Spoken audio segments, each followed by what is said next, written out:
Hi guys, আমার night duty শুরু হয়ে গেছে। আজ দ্বিতীয়তম নাইট চলছে আমার। প্রথম নাইটটা এত কষ্টের হয়নি, সত্যি কথা বলতে মোটামুটি বেশ ভালোই কেটেছে। সেকেন্ড নাইটটা তো দেখতেই পাচ্ছেন আজকে কী অবস্থা, মানে এত কষ্ট, মানে অসম্ভব কষ্ট হয়েছে। তার মধ্যে ধরুন ইন্টুবেশন কেস এসে গেছে। দেখুন এখন ব্লাড স্যাম্পেল সেন্ড করা হয়নি, তার জন্য ব্যবস্থা করছি, স্যাম্পেল নিচ্ছি।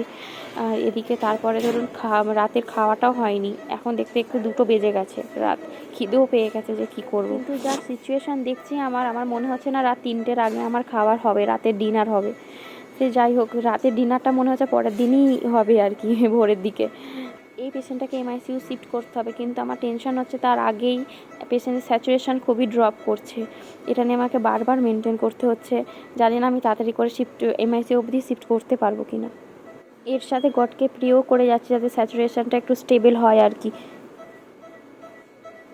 এই মাসের নাইট ডিউটি সেকেন্ড ডে আমার সত্যি খুবই বাজে যাচ্ছে, মানে কিছু বলার নেই, এত বাজে আমি ভাবতে পারি না। যাই হোক, তাড়াতাড়ি করে আমার নাইট ডিউটি খতম হলে আমি বাঁচি।